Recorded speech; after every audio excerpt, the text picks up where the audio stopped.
Or How are we now? We're good? Okay. did you post on, oh, I'll ask him later. Did you post on Eventbrite? Did I? Post this event on Eventbrite? I didn't. You didn't. Okay, that's But fascinating it to showed me. up on Eventbrite. So are you hearing that echo?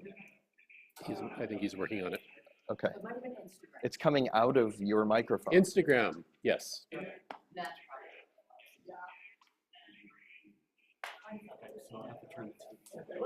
Where are we? Oh, we're hearing it from my pocket. That's why we're hearing it. Ah, okay, that was freaking me out.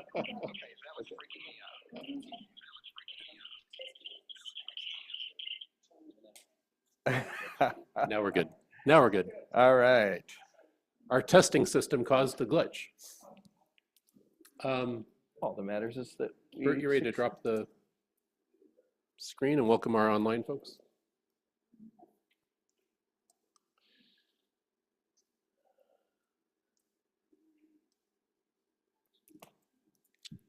So this is the first time we've done an event that's hopefully going to be interactive and hybrid with folks online from this room. So bear with us, we're having a few challenges.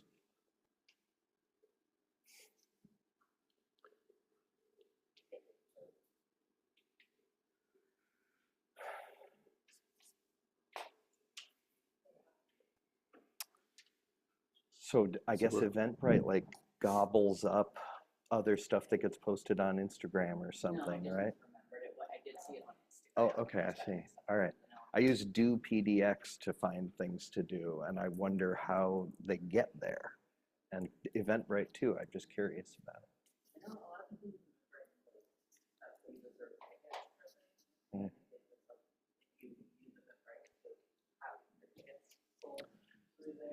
Okay, ice. Then it would get on it. Yeah, that makes sense. You're on. Yeah, okay. Well, everyone online, we don't see you yet, but I think you can see us. And so we're gonna go ahead and get started. For those of you who are here in person, welcome to Reedwood. It's lovely to see you. For those of you online, welcome to Reedwood in Portland, Oregon. We're happy to have you with us too. And my name is Sean, and I help organize some of these kinds of events. And I am absolutely delighted to welcome Chris Bell, Reverend Chris Bell, with an MDiv from Harvard, background as a Unitarian minister and a trained Zen practitioner. And he's going to be helping us navigate some of these Koan practices. The Zen, sometimes they're called riddles in English. So with that, can I hand off to you, Chris? Of course. All right. And I don't need that because I have this, right? Okay, great. Oh, but do let me say, so we're going to want to be able to include people who are online and people here. So people who are here, if you want to say something, let me know so I can get a microphone to you. That way the people online can hear you. And people online, if you want to say something, you'll need to unmute and let us know that you want to say something. We should be able to hear you.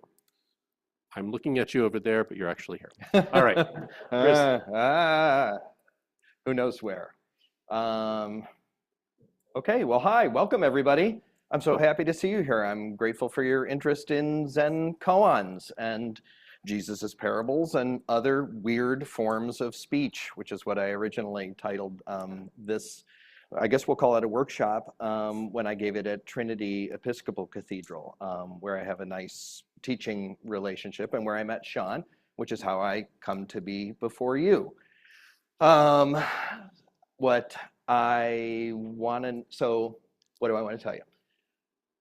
As Sean mentioned, I am a trained Zen practitioner, and actually just 2 years ago in January was authorized by my teacher, our Roshi, Rachel Mansfield Howlett, in a stream of Rinzai Zen to be a Zen teacher myself. And in our tradition, one of the main things that means is working with this body of stories and riddles, we might say, although I don't think that's the right word, called koans. To become a Zen teacher in our tradition is to actually work through a large prescribed set of those very koans. So it's exciting for me to be able to then teach you about them. And that's where I'm coming from. I'm gonna assume that people don't know a whole lot about Zen or this particular stream of Zen with koans. If that's not the case and I bore you, I apologize in advance. One thing I am curious about, if anyone, and before I launch into my introduction, I'm curious what brought you here and if there's something you're particularly hoping to learn about. You might not be able to answer that question, but if anyone brought like a, hey, I've always wondered, I want to make sure I speak to it. Otherwise, we're I going to start. Yes. just want. Hi, Helen. Hello. I'm coming from Australia, from New South Wales. Wow. Yeah, and I'm a Quaker and a Zen practitioner. Um, um, I haven't done particularly well struggling with koans, but I also have a pretty solid background in Christianity and in Jesus' teachings. So and a book I really love is Jesus and Buddha, The Parallel Sayings by Marcus Borg and somebody else. And I'm intrigued by the parallels between Zen and Jesus and between Zen and Quaker. Yeah. That's okay, enough. Good. We'll find the answer to that question in the 2 periods of time when we'll be sitting silently together. So I'm going to speak just for a little while, introduce the whole notion of koans and what it means to work with koans in a Zen context, and then utilizing the text that I handed out to you, or if you have a favorite parable or aphorism of Jesus or some other phrase even potentially, you can sit with that. And then we'll come back, we'll talk to each other, we'll sit again, we're going to keep a dialogue going. So, the 5-minute, 1,500-year history of Zen. Zen, it's said, Zen is a form of Buddhism that arises in China in the 600s as a result of missionaries from India bringing Buddhism over to China and it blending with Taoism, more or less. Zen Buddhism is a union between traditional Buddhism as it was coming into China and as it had been practiced in India for many centuries, and Taoism as particularly exemplified by the Tao Te Ching.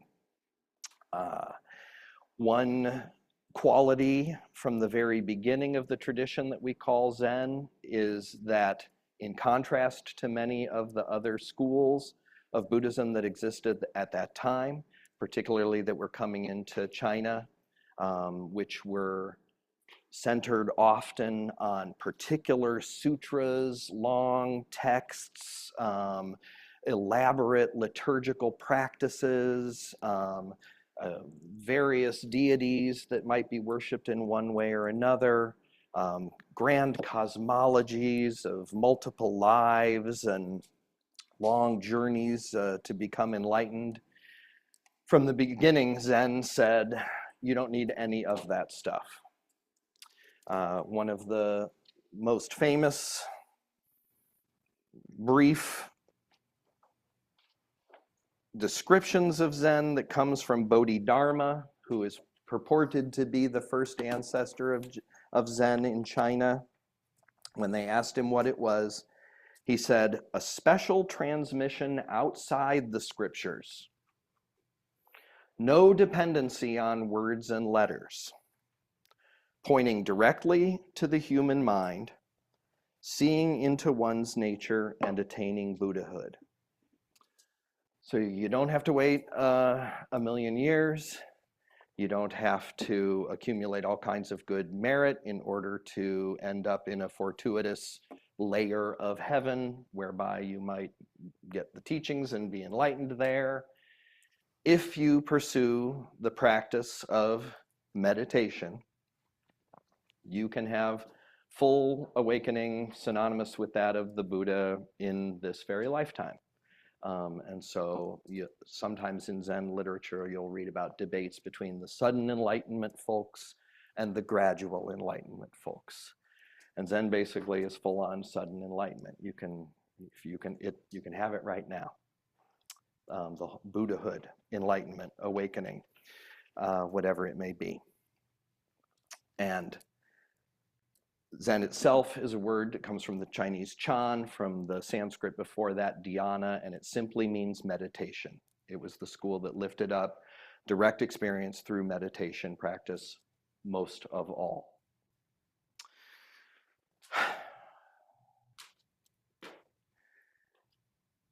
Over time, a lineage developed whereby Bodhidharma, that first teacher, passed on his understanding to a second patriarch, as we used to call them, or ancestors. This moves through mythical figures almost until we get to the sixth ancestor, then things start to get real. And they separate into different schools. It becomes more established. There's monasteries. The method of training solidifies, rooted primarily in meditation, although in contrast to some other monastic cultures, the monks of Zen they farmed their own land. They had to find a way to make their own living. So the affairs of daily living, to just get things done, get the dishes done and get food on the table, have long been considered appropriate practice within Zen, necessary practice. You can't escape from any part of your life.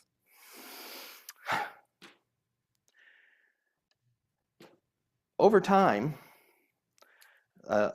a practice evolved whereby you would have all this meditation time with your fellow Zennis in the monastery, everybody doing exactly the same thing. Everybody's all dressed in black. It's silent all day long. But regularly, you would have an interview with the teacher. And these dialogues between teachers and students become the seeds of what develop as koans. Essentially, over time, as people were remembering what their teachers had said, that one thing that completely blew everybody's mind, they started to write down some of those stories. Moments where one of the masters had seemingly perfectly expressed the nature of awakening. And that will form the great koan collections. A word about awakening. The whole point of Zen is to enable you to directly experience what you're already fully participating in, which is the true nature of being. When the Buddha had his enlightenment, he looked up at the morning star, they say, and he realized, oh, I and all beings have Buddha nature, meaning everybody has inherent worth and dignity, that everybody is rooted in the same field of awareness. We're all completely at home, I think was the Buddha's central insight. And he said, touching the earth, I am completely at home here as well. And he saw that all things are, as we say in Zen, not two. One is tricky. We just say not two. Everything is deeply and completely connected. That, as the Taoists believe, there is underneath or through or part and parcel with this realm that we're totally used to, the physical realm of our bodies and our parent separation and, the real difference between things and so forth. This is the world of form, or what Taoism calls the world of appearances.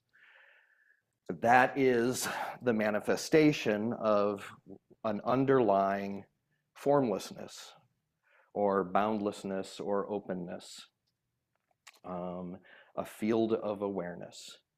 Later Buddhists will come to see it also as a field of compassion. So now we're talking about an underlying unity of awakeness, of actual awareness that is benevolent in its general operation, which sounds a lot like God. I don't know, maybe to you.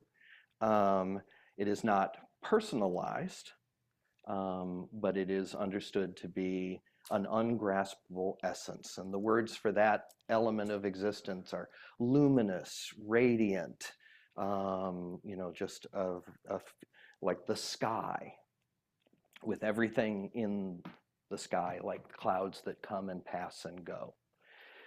And the point of Zen meditation is to facilitate you at some point having a direct experience of that in a way that is transformative.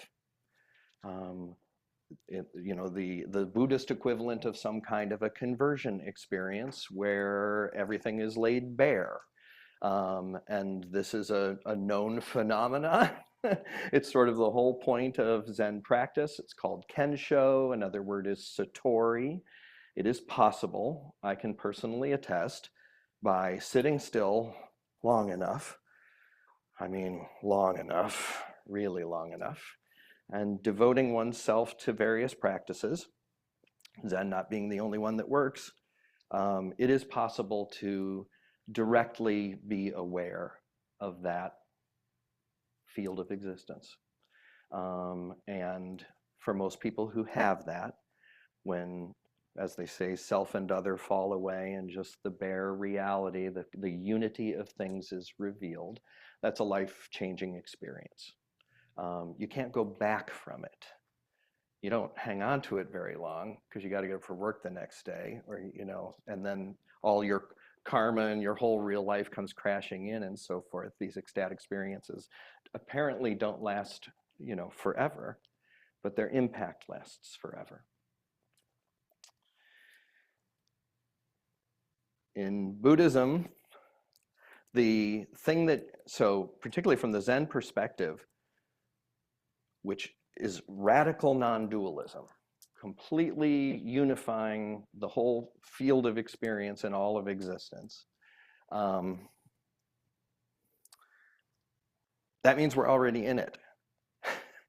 That means we actually already are it and have it. Our awareness is part and parcel with that, right? It's as though you are, in fact, fully the mind of God in yourself right now, already.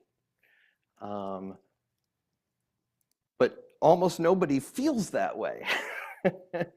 And we might be born in it, but we lose it because we're social creatures and we get compressed and molded and shaped.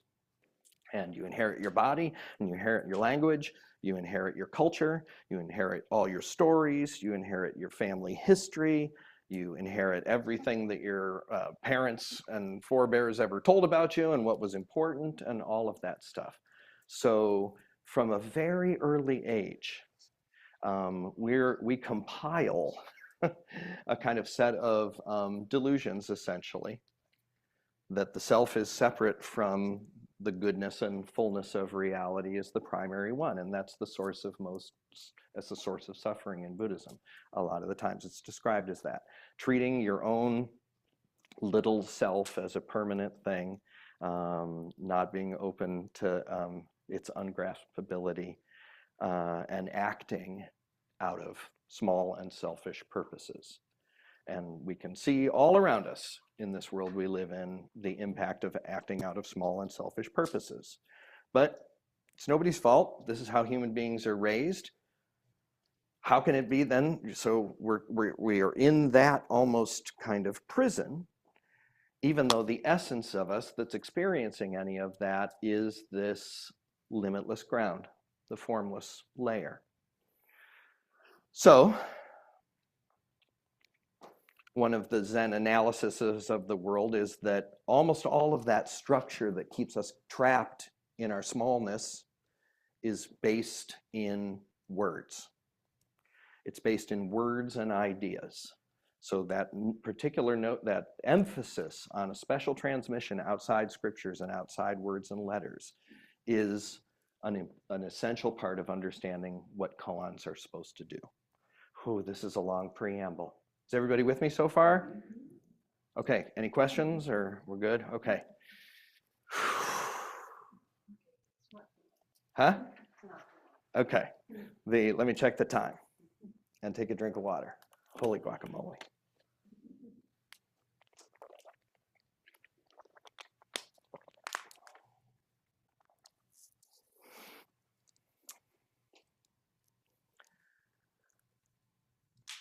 So,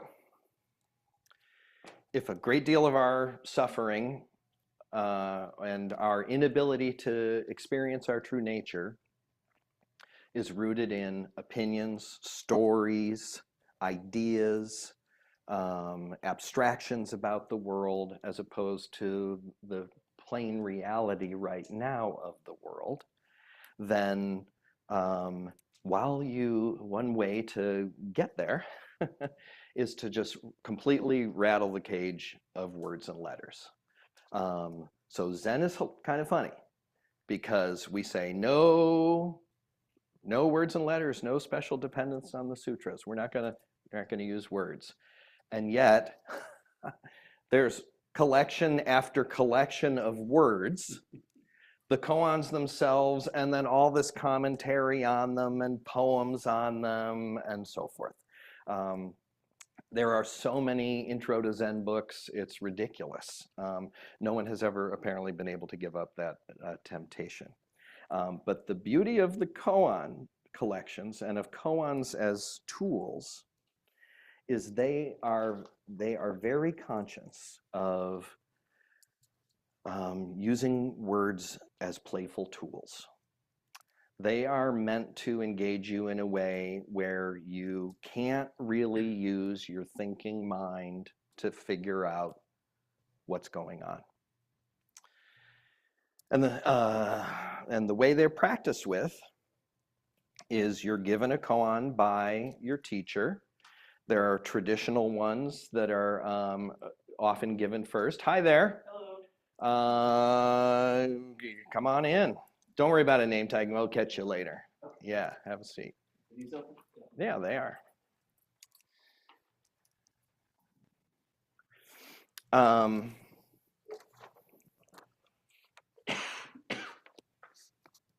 got to think where I was. Okay. Just the practice.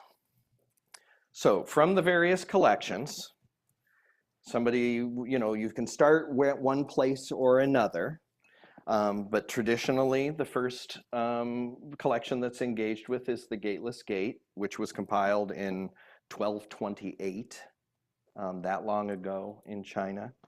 Then you go to the Blue Cliff Record, which came first. That's the earliest of them all in the 1100s.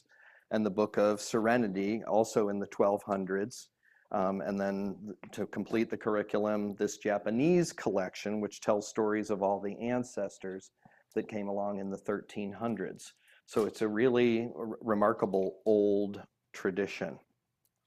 And essentially, you get one or the other to start out with. A very common first koan that's meant to blow your mind is once a monk asked Jiaoshu, the great teacher, does a dog have Buddha nature? Everybody knows the answer to the question. Official Buddhist teaching, I just gave it to you. Does a dog have Buddha nature? Yes, of course. All beings have Buddha nature. Buddha himself said so. So Jiaozhou says, when he's asked, does a dog have Buddha nature? He says, no. Then the practice, the question the teacher might ask, if I'm going to give you that koan, is, show me this no. Show me this no. Off you go. Actually, the Japanese word is mu, and sometimes people just practice with the word mu instead of no, almost because it's nonsensical. And the way of practicing with it is just sit with that no. Literally sit with the word no. Do the dishes with the word no. Wake up in the morning and think no. While you're sitting in meditation, if you find yourself thinking, as we all do, and you want to bring yourself back, no. Right? And just stay with that phrase until you see what happens. Another famous one is, can you show me the sound of a single hand? Can you show me the sound of a single hand? And then a very famous one, quickly, without thinking good or evil, before your parents were born, what is your original face? And so here you've got these poor monks, they're completely in this rigid practice kind of situation. And then once a day or so, you go into the Roshi, who's sitting looking very imposingly in a darkened room, and you have to give a response to one of these koans. And that usually means doing something very spontaneous. If you start saying, well, what I think it's about is ding, you get the bell rung and out you go. Don't explain no to me, show me no, right? Don't tell me what original face is, show me your original face. And so it's this incredible tension. I've been fascinated by this in my own practice, between this very rigid, almost kind of frowny vibed form out in the outer zendo, and then you go in with your fearsome old wise teacher and you have to play. You have to play.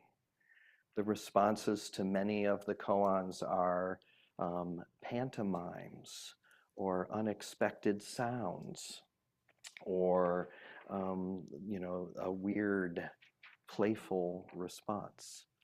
And if it's, quote, the traditional response, if it reflects your understanding of the unity of form and emptiness, then your teacher will say, okay, nice.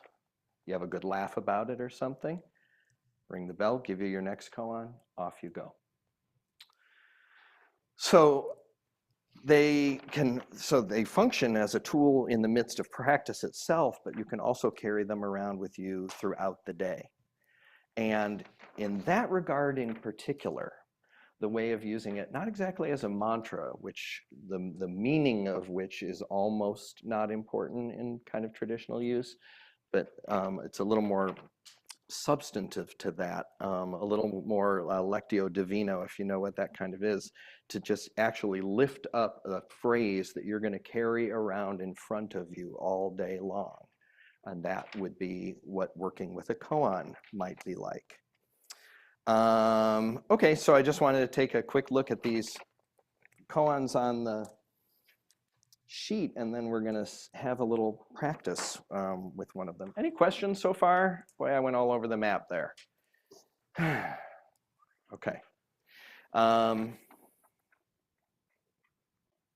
Yeah, that's enough background. Let's have fun with them. All right, so I'm interested in koans, obviously, in particular.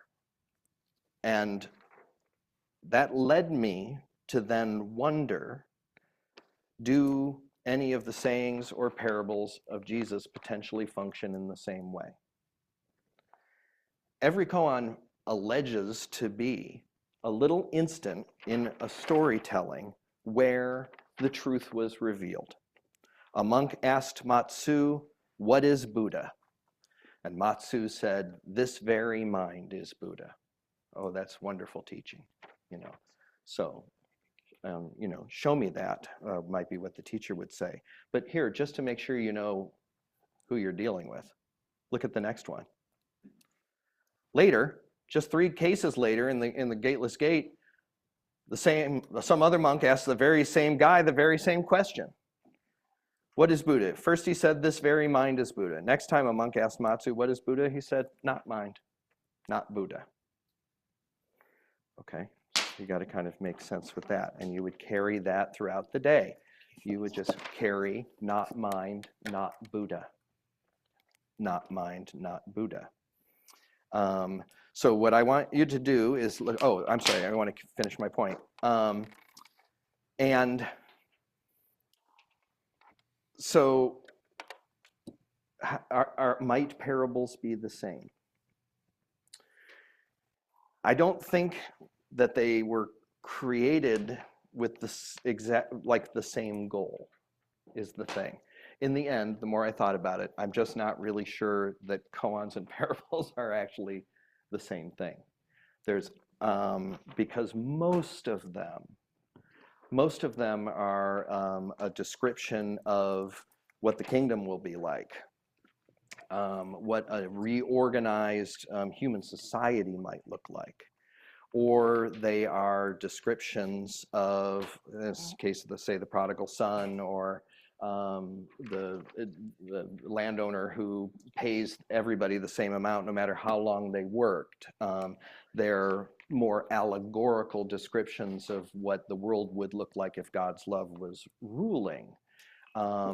But I don't think they are designed to smack you on the head with words themselves and make you get over words completely right now. They really are more descriptive teaching tools. But there are some of the phrases that I really think you could carry as a koan. And one that I didn't put on here that I thought of on the way over that actually is, of all of them, I think a good koan to take, a good Jesus koan to take, is the last shall be first and the first shall be last. Show me that, is what the Zen teacher would ask. Not explain what that means. Not tell me that that means, oh, in God's kingdom, eventually the rich are going to get theirs, you know, which we can hope, but that's different from awakening. And I mean, and that is actually part of the challenge of the parables is some of them are more political, and some of them are more thinking that the end of the world might be coming any time now, which it hasn't. But where I found the strongest parallel with koans, and where I think Jesus might have been a teacher like a Zen teacher who would say things deliberately to stir up everybody's expectations and make you think of the world in a different way, how, you know, what's really going on here, are from the Gospel of Thomas, which is a non-canonical gospel. I imagine everyone's at least slightly familiar with it. And here there are some of these challenging aphorisms that, to me, that remind me of Zen. So what I'm going to ask you to do, and I've got a couple instances, like at the bottom of the front page, where you can see direct parallels almost between a case, a koan, and something that Jesus might have said at the top of the following page there too, with have Mount Hood take 3 steps. And at the bottom of the page from Matthew 2 with the trees in the garden. What I'm going to ask us to do is work with a koan for 10 minutes. I want you to take one of these phrases, whichever one speaks to you for whatever reason.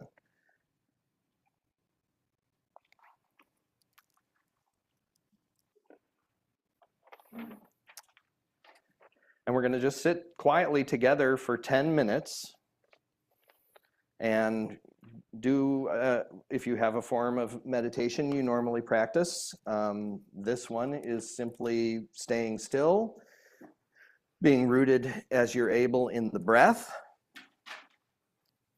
and then letting the koan sit in front of you. If it's one of the longer ones, you can take just a little portion of it, the image that most strikes you. Or if there's just a phrase that strikes you, when you remember, bring that phrase before you and just see what happens. What feelings arise from it? Where does it seem to be in your body? What does it make you wonder about? And let's just see how that goes.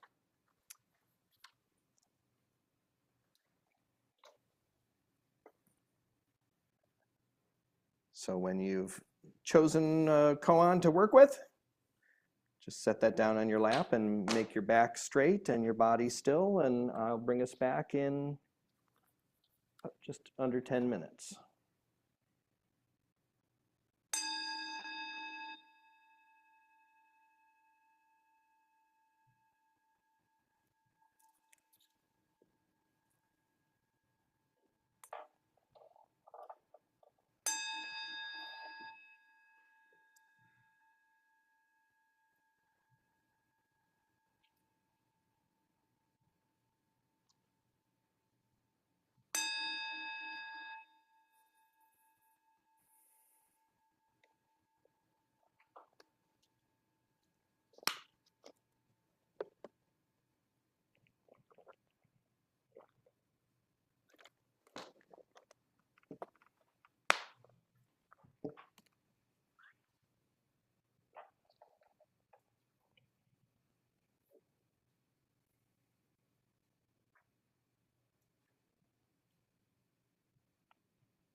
It feels like a violation to actually continue to speak, but such is it. A workshop on koans. What can you do? Okay, so you sat with a koan for a little period of time. I'm going to open things up a little bit and let everybody express themselves by breaking into, we thought, groups of 3. And I would just like you to make a new friend, shake hands, and just share which one you picked, what about it spoke to you, and what, if anything, came up for you while you were sitting silently with it. And you'll just tell that to each other because that's a little easier. Everybody will be making noise. It's a little easier to talk that way. Okay? So groups of 3 if it's possible. I think y'all out in the interweb are being sorted and sent on your way. And please make it happen. Would you? You can. Yeah, you got to use words at this stage of things. Yeah. But if you can convey all of what I just asked without them, hats off to you, and you should try that. So make a little circle, friend up here some. You might have to move. If it has to be 2 or 4, so it goes. But which one caught your attention and why?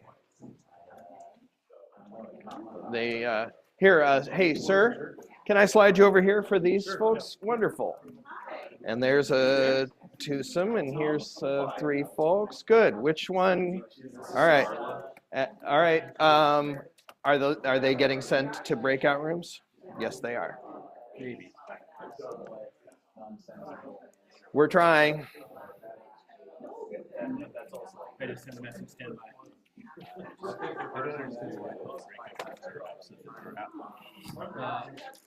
If you go to, let's see,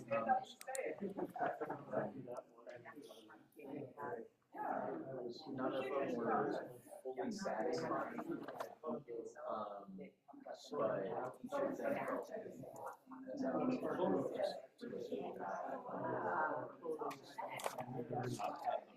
view more settings. I'm going to go to Zoom, like marks for this. Yeah, let's see if it's there. Yeah, maybe it's turned off. We haven't got into breakout rooms yet. The Zoom folks. They are trying to send you into breakout rooms, I promise.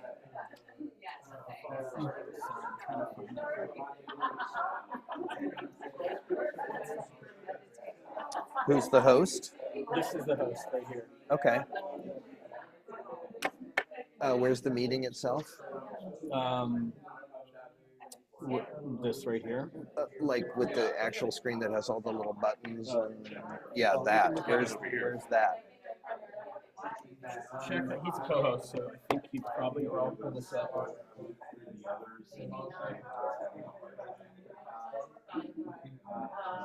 Oh, did it never get created with the ability to do breakout rooms? But yeah, it's lacking. Is it usually under more? Yes. Yeah. Or it's just right there at the bottom. This is the part where everyone on.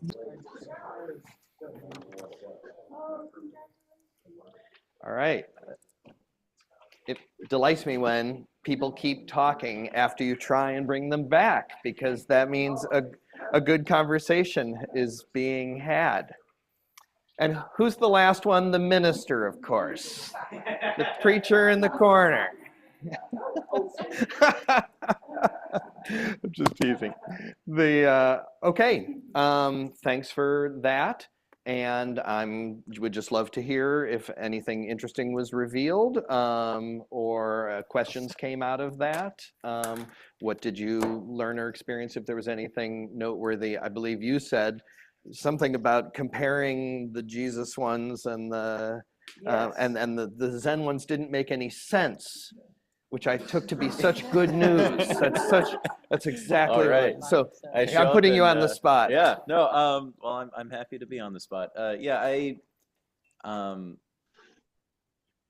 for the meditation exercise, I read Sung San's Purity about the every branch of coral holding up the moon. And I found during the meditation that I was trying to unpack that and find meanings in it, and none of them were very satisfying, but all of them felt like I was finding it wasn't fully satisfying, but it was I don't know, it was a fun exercise. It was Okay. interesting, and it was enlightening is a strong word, but you know. But Um, engaging. yes, engaging, right? certainly. And that's great. Yes. And even though we're told in working with koans, don't try and figure them out intellectually, which sometimes can be useful for parables and aphorisms too, for that matter. But don't try and figure it out. That's the advice. Mhm. But guess what? You got that brain, right? So all of us, first try and figure it out a little bit. Well, what's that about exactly? Every branch of coral holds up the moon. What's the moon? You didn't know perhaps that the moon in Zen is an image for awakening, for wisdom and enlightenment. It's that bright shining light in the night. And so there's a little bit of imagery, of poetic imagery that's out of the tradition in it, but okay, it's not obviously trying to just say something about that. Yeah. And so then you find yourself thinking, well, what is this every branch of coral? Right? No, absolutely. Yeah. And that's okay. I mean, that's inevitable. That's inevitable. The point ultimately, though, for any of these is to just kind of go, hey, like right now, show me every branch of coral holds up the moon. And is there a way to demonstrate the understanding that comes from it in that moment? And most of the time, the answer is no. In the modern day now with our Zen practice, if you're doing koan practice, you can choose whether or not to go in for the interview with the teacher. But in the old days, if you hadn't gone in for a while, they'd drag you in so that you're like, I don't have anything to say. It's been 2 years. I don't want to go. They'd drag you in and make you do something. If it had been 2 years, the Roshi might quietly at that point give you a hint. Maybe. Or he might just ring the bell, or she, and send you on your way. Keep sitting with it. Keep practicing. Interesting. So to be put on the spot to kind of have to express yourself is part of the fun of the thing. Yes. Thank you. I'm excited to try reading one of these parables in a similar way. Okay, we'll see. Because having more cultural background and with them presumably having a different purpose. It's interesting. I can do that, Sean. All good. Thanks. I think I saw your hand. May I? Did you? No. Okay. I missed. Huh? Oh, well, only if you want to. Okay. Anyone else insight or experience to share, or what drew you to it? I'm going to put 1 or 2 people on the spot if you don't raise your hand. Sure. All right. I took a look at Thomas 50, where it says, what is the evidence of your Father in you? Say to them, it is motion and rest. And kind of what does that look like? How does that feel? And, again, like first I was thinking about aspen trees and the little silver leaves that were kind of in motion and in rest. And thinking through, kind of that be anxious for nothing, but in everything give prayer and supplication, and kind of the prescriptive end of like, how do you stay calm through all the kind of stressful gates? And then the image came to mind of our 8-week-old kitten that is sorry. right. I'm imagining the motion already. The motion, but he just goes full board. We call it attack mode. Biting ankles and attacking. His shadow and sometimes the mirror, and then he'll just fall over and sleep. Like wherever he is, he just falls over and sleeps. And it's like, the divine is in him, in his freneticness. He's not, he's not breaking this up and trying to stay calm. And through the the stressful gates of life. Wonderful. Right. So Yeah. anyway, Yeah. came down to Cujo. No, is that the cat's name? Cujo? You're in for it. Yeah, if name is destiny, you're in trouble now. God heavens.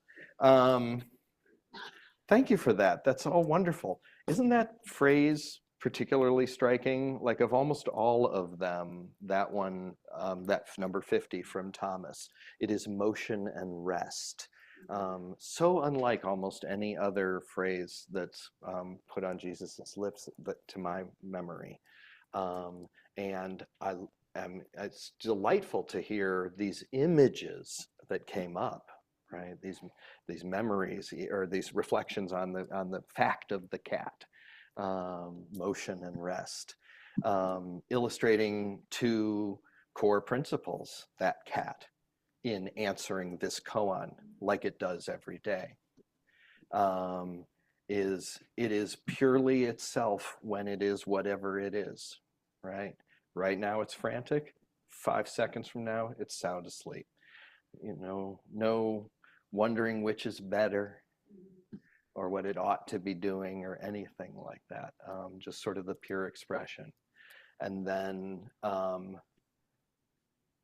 that the universe is, how do I want to put it? Is a union of opposites. It is a union of opposites.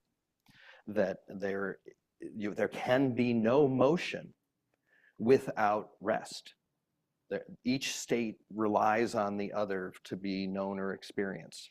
And you've all had this thought, I'm sure. There's no hot without cold. How would you know? If everything in all of existence was 70 degrees without fail, inside and out, we would have no even concept of temperature. We wouldn't have been able to come up with that thought that it was anything, because you'd have to measure it against something else to know what the difference would be. This is the Tao Te Ching is filled with this, which is where Zen largely inherits it. You can't say anything is beautiful unless you also got ugly things. Music sounds like music because noise sounds like noise, and so on. So motion and rest speaks to that as well. Yeah, thank you. Anyone else? Yeah, sir, Peter.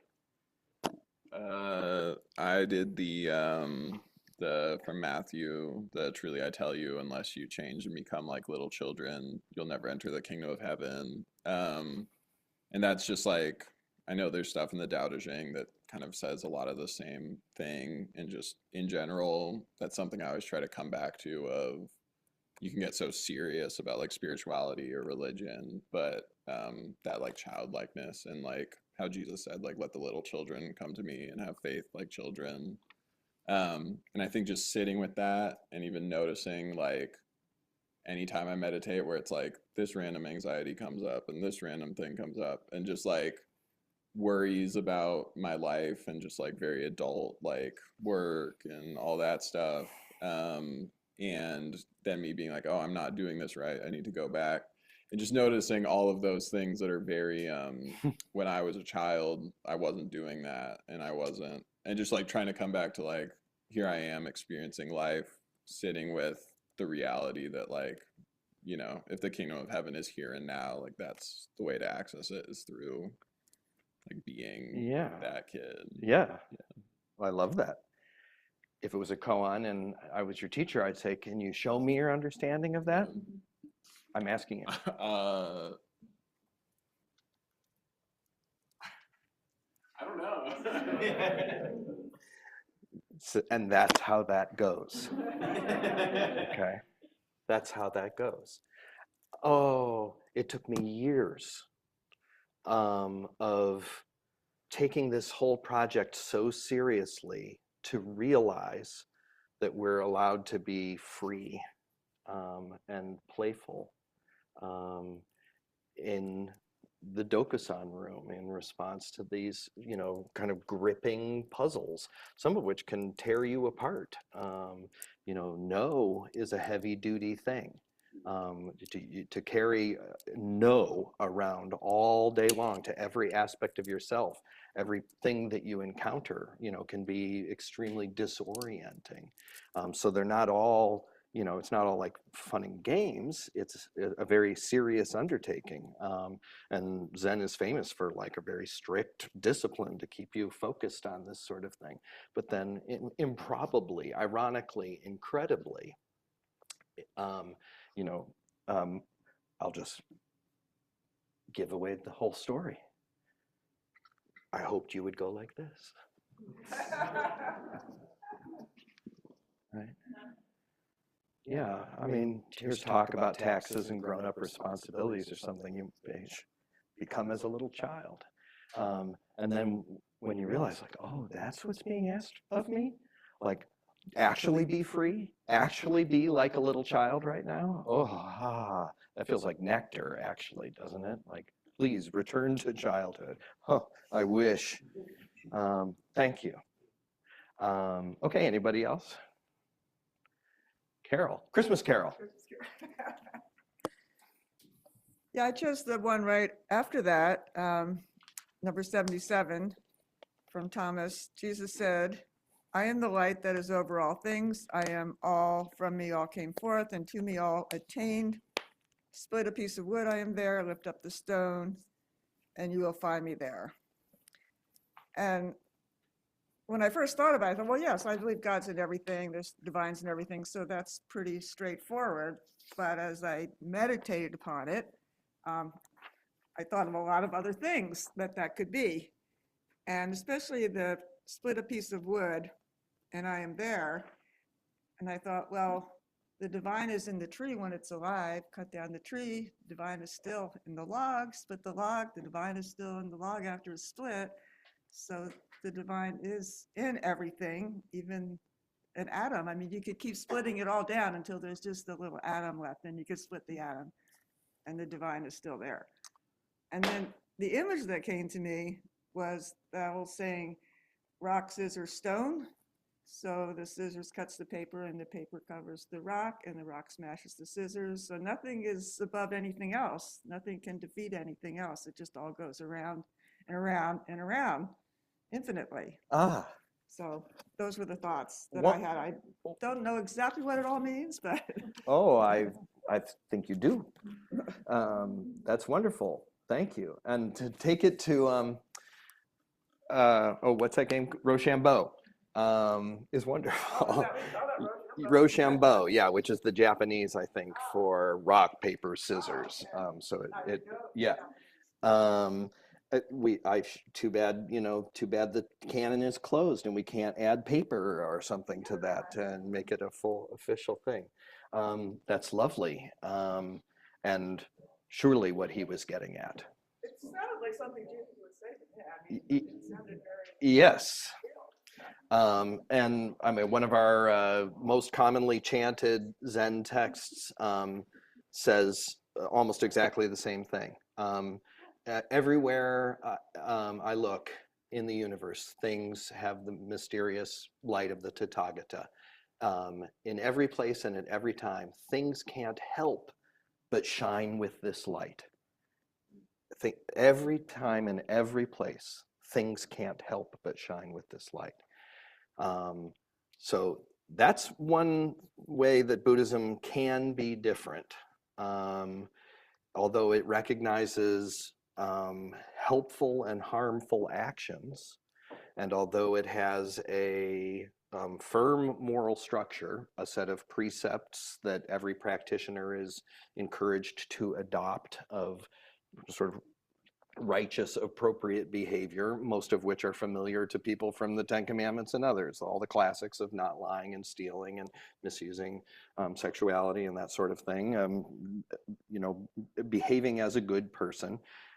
It has that moral structure, which is rooted in the claim that once you're awake and recognize the complete interconnectedness of all things, then those behaviors are what naturally arise. You will be doing them anyway when you wake up.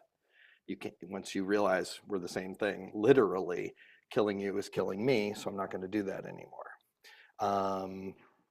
So with all that said, even though there's that, there's a moral structure, Buddhism makes space to, it also is non-dualistic ultimately when it comes even to our concepts of good and evil. So to say everything everywhere is shining with the light, the radiant light of open awareness, that includes your enemies. That includes structures of evil. They are part of it. It doesn't mean they can't and shouldn't be changed. It just means the approach is we must include them and know that they are ourselves in a way, right? And to me, this is a much more compassionate and creative space of dealing with life's problems. If you have to keep saying to yourself that certain people who are not the people you wish had as much influence as they do, that they too have Buddha nature, right? There's plenty of delusion. I've got mine. We've all got it. And some delusion is worse than others because it's much more harmful. But the actual light within every single person is the radiant light of the Tathagata, or it's their Christ nature, or it's the God within. And unfortunately, the people who realize that have to behave a certain way, whereas the people who don't yet realize that feel free to not behave that way. But as history shows, that's how it goes. Okay, I got off topic. Couldn't help myself. I thought I saw one or two other hands. I'm enjoying the dialogue, so we're going to roll with this if it's okay with you. And then we'll sit briefly and be done. So yeah, I did also the every branch of coral holds up the moon. And I kept trying to find the right answer. Kept trying to find the right answer. Which doesn't. Then I kept being like, no, stop it. Stop doing that. But yeah, I don't know. It felt like on the face of it, there's the simple answer of I didn't know that the moon, what that meant in Zen teaching, but every little thing is a part of the wider thing. But it's talking, but the question before it, a pure thing that never dies, I think sheds light on it. Yes. Because it's not just that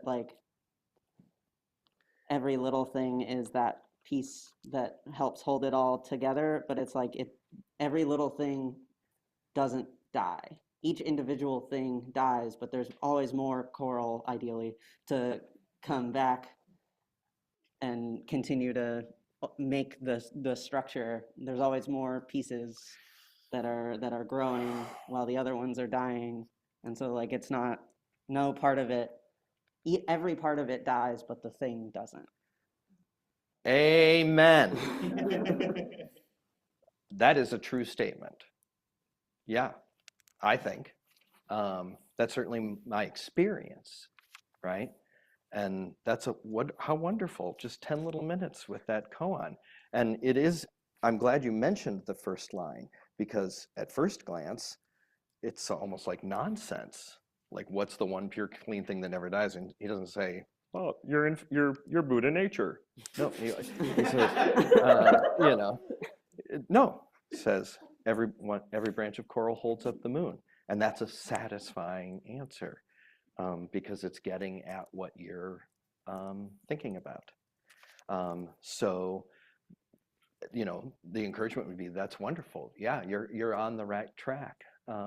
Keep sitting with that image of every branch of coral is holding up the moon, and that framework, I think, is what we're getting at. Lovely. Yeah, that was beautiful. Anyone else? Okay, thanks. Fun. Anybody online have a question or comment? You might even be able to, I don't know if you have to raise your hand. Okay. They can just unmute. Or just to unmute. Okay, you look content. It looks like we lost a couple folks there. Sorry about that. Okay. I'm torn because it sounded like that was quite fruitful. And so the thing to be doing would just sit with the same koan. The other thing we could do is I'd give everybody the same one and we could see what came out of that. Any feel a preference? Try that? Okay. Because you got your piece of paper there in front of you. And you can study those on your own later for as long as you want. Okay. Just a couple more things I wanted to say.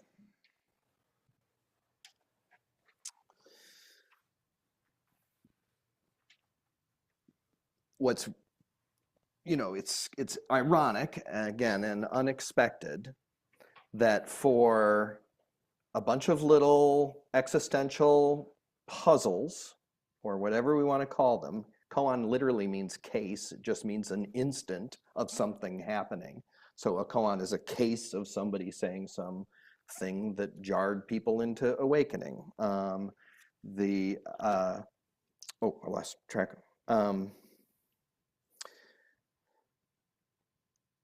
There are passing answers and there are answers that are not good, and many of them have an answer. There's actually only one way to correctly demonstrate the sound of a single hand, for example, though there are countless ways to express mu. There are some koans, plain and simple, where you pretty much have to nail it. And it relates to the imagery or the words from within the koan itself. Presumably your teacher can tell if you really know it or mean it or not. And the reason I say that is because part of the one problem with koans as they came to be practiced over those many centuries was the monks wrote down all the answers that could get you passed. And they cheated endlessly.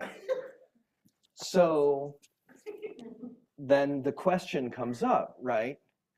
What's the difference between being given the Be as a Little Child koan and you just run back to your bed, pull out the cheat sheet, and then come back into the teacher and skip across the room?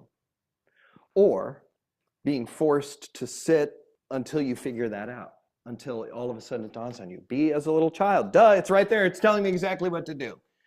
Some of them are much more, obscure than that. They don't suggest the answer instantly. But the goal is to come to it of your own accord. So in the 1700s, our great ancestor Hakuin kind of tightened up the whole curriculum. He put higher standards on, and he burned all the cheat books and everything like that. So you got to hopefully do it for yourself now. You can still find them, though. I urge you. There's no point in that. You would be missing the point to come to them that way. So this koan has a traditional answer. The priest, Shan Yen, said, "It is as though you were up in a tree, hanging from a branch with your teeth." This does remind me of a parable, how he just says it. It is though. The kingdom of heaven is though you were up in a tree, hanging from a branch with your teeth. Your hands and feet can't touch any branch. Someone appears beneath the tree and asks, "What is the meaning of Buddhism coming from the West?" If you do not answer, you evade your responsibility. You're a monk. You're a nun, you took vows. I must preach the Dharma. If somebody asks me, what's Buddhism about? I made a promise that I would reply. So, if you do not answer, you evade your responsibility. If you do answer, you lose your life. What do you do? It is as though you were up in a tree, hanging from a branch with your teeth. Your hands and feet can't touch any branch. Someone appears beneath the tree and asks, what's the meaning of Buddhism coming from the West? If you do not answer, you evade your responsibility. If you do answer, you lose your life. What do you do? We just have like 2 or 3 minutes to sit, and then we'll come back. What do you do?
If it was a formal practice setting in a retreat or something like that, you would enter the room, do your bows, come forward. If it's a giant monastery, you say your name, and then you recite the koan.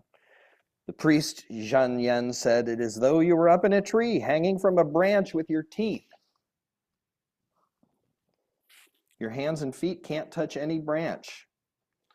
Someone appears beneath the tree and asks, what is the meaning of Buddhism's coming from the West?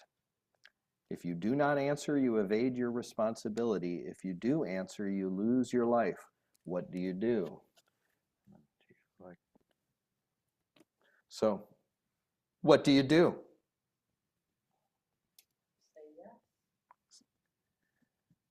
Can you show me that? How? How do you say yes? Yes? I'm sorry, I can't hear you.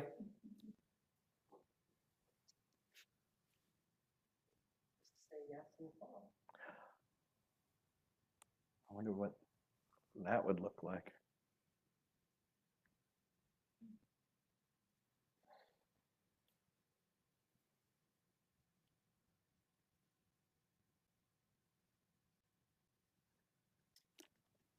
So close. How do we make it real for you? Until I fell over. Oh, right. Oh, my bad. Sorry. Sorry, everybody. Oh, and I don't know what that is. Did I just do that? No. What did you just say? I would spin until I fell over. I would spin until I fell over. Okay. So close. Keep sitting with it. Yes. Spin. Spin. Another response? Oh, yeah, I let it answer you, but I really need some help right now. I just start to answer like this, and they figure out that they can't hear me and put it together, and then they copy, and then they say what I was saying in the first place, but then I can use my And if the person on the ground said, I can't understand a word you're saying, what's that?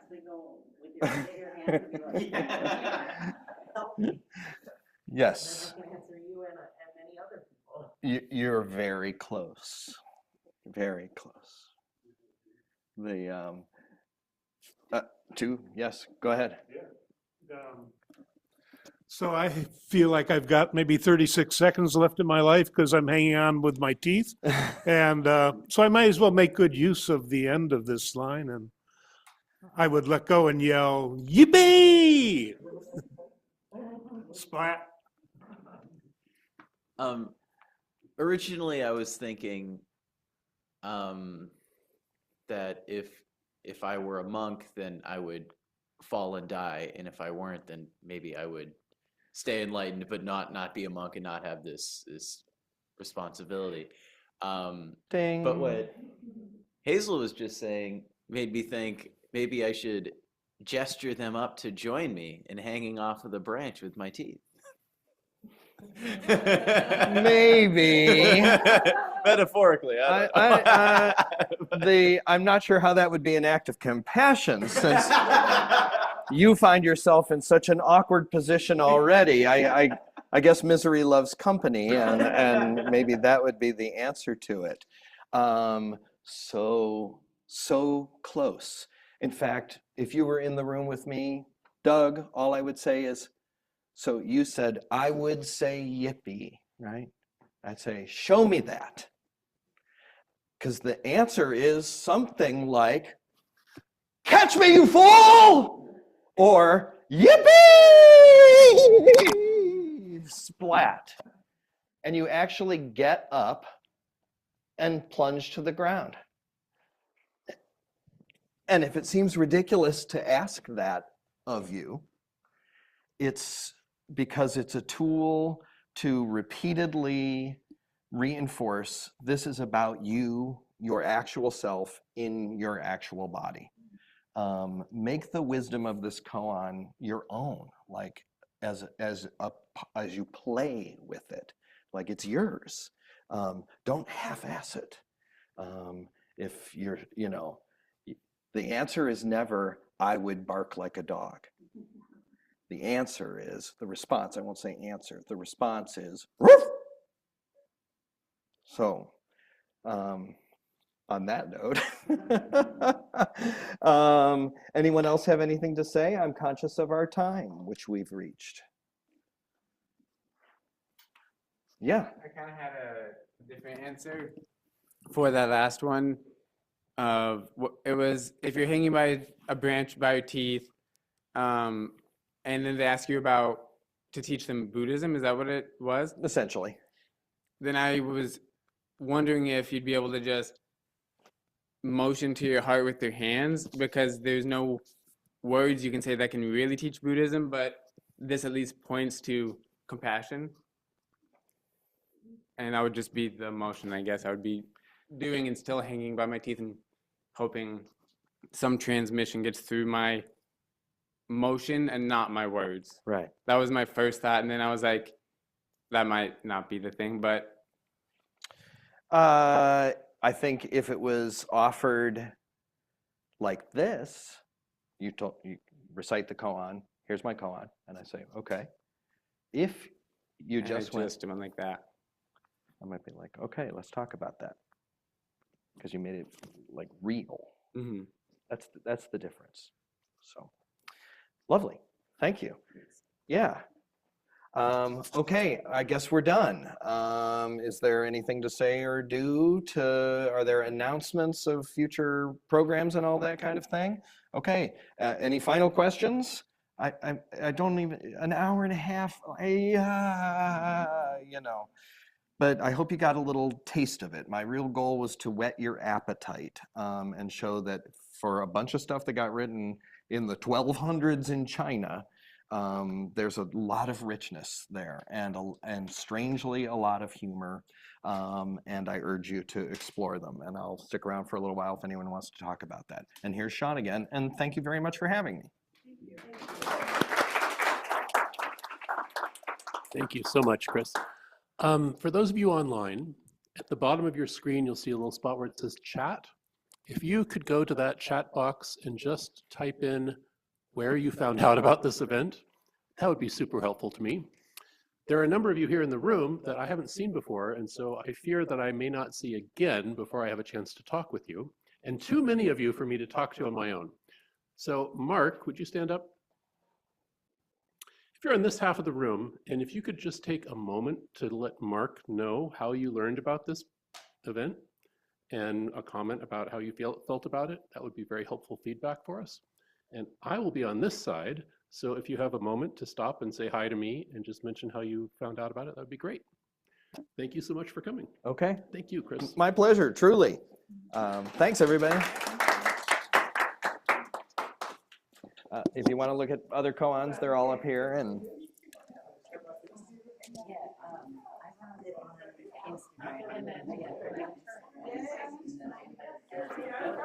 you're welcome.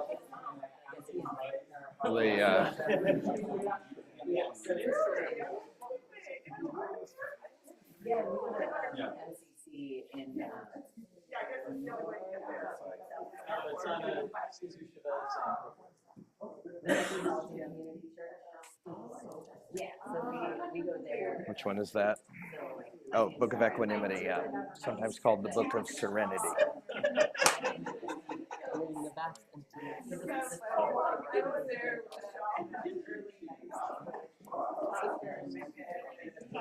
They often have this structure of a little preamble, then the actual case that would have come from the distant past. This is our compiler's edition. A preface, a poem, and then usually a whole set of commentary too. Yeah, exactly. And some of them they're really funny, believe it or not. Most of them are actually kind of funny.